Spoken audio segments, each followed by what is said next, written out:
நண்பா, இந்த வெயில் வேற ரொம்ப அடி அடின்னு பொழக்குதுங்க, பொழந்து கட்டுது. அதனால பாத்தீங்கன்னா அந்த கடற்காய்ச்சல் எல்லாம் மொத்தம் வதங்கிடுச்சு. வதங்கிட்டனால எல்லாம் நான் மொத்தமே தண்ணி கட்டினு வந்துன்னு இருக்கிறேன். அந்த ஒரு ஏக்கரா தண்ணி கட்டினு வந்துன்னு இருக்கிறேன்.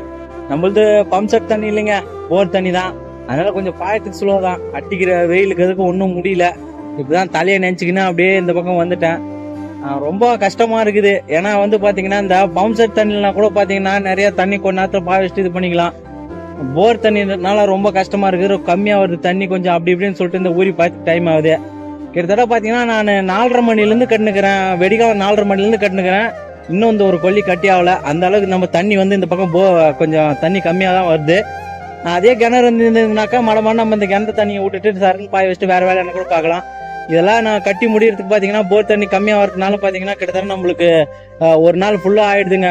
இந்த ஒரு ஏக்கரை கட்டி முடிக்கிறதுக்கு இந்த போர் தண்ணினால. அது பத்தாம தண்ணியை வெட்டி விட்டுட்டு அதுக்கப்புறம் பாத்தீங்கன்னா போய் நம்ம காராமணி காய் வரக்கு போயிடுறோம். அது பாருங்க, அது மூட்டை நின்று இருக்கு, காராமணி மூட்டை. இப்போ அதுதான் எடுத்துட்டு போய் வீட்டான போட்டு வரணும். இங்கிருந்து 1 கிலோமீட்டர் வீடு தூரம் இருக்குது. இப்படிதாங்க நம்ம விவசாயம் பண்ணிட்டு இருக்கிறோம். இப்படிதான் விவசாயம் செஞ்சுட்டு இருக்கோம். அப்படி இப்படின்னு சொல்லிட்டு இதை வர வச்சிட்டோம். வந்துருச்சு. இதுக்கு மேல பாத்தீங்கன்னா நல்லா இது பாங்க பார்த்தாதான் நம்மளுக்கு இந்த மாலெல்லாம் இறங்கி ஃபுல்லாவே நம்மளுக்கு காப்பு இறங்கும். அதனாலதான் இப்ப கஷ்டப்பட்டு இருக்கேன். இப்ப நம்ம 3ஆவது தண்ணி கட்டிட்டு இருக்கோம். இந்த 3ஆவது தண்ணிக்கு ஒரு அளவுக்கு வந்துருச்சு. இதுக்கு மேல நம்ம கொத்தி இது மண் யார் போடணுங்க.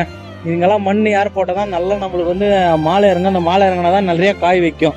இது ஹைபிரிட் இல்லைங்க, நாட்டு கலக்கை தான். ஏன்னா நிறைய பேர் சொன்னாங்க போடாதீங்க, நாட்டு கலக்கை சரியா வராதுன்னு சொல்லிட்டு. அவங்க சொல்றதை மீறி நம்ம போட்டிருக்கோம். கண்டிப்பா நல்ல ஒரு பயன் தரும்னு சொல்லிட்டு நம்பிக்கையோட இந்த பூமாதேவி நம்பியும் அந்த ஆகாய பூமியை நம்பியும் நம்ம கண்டிப்பா போட்டிருக்கோம். கண்டிப்பா எனக்கு பயன் தரும். கண்டிப்பா அந்த ஒரு வீடியோ நான் எடுத்து போடுவேன். அதை பாருங்க, எல்லாரும் பார்த்துட்டு அது எப்படின்னு சொல்லிட்டு எனக்கு ஒரு கமெண்ட் பண்ணுவீங்க.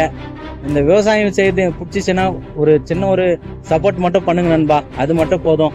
இந்த வெயில கஷ்டப்படுறதுக்காக எனக்கு அது வேணா ஒன்று பண்ணுங்க.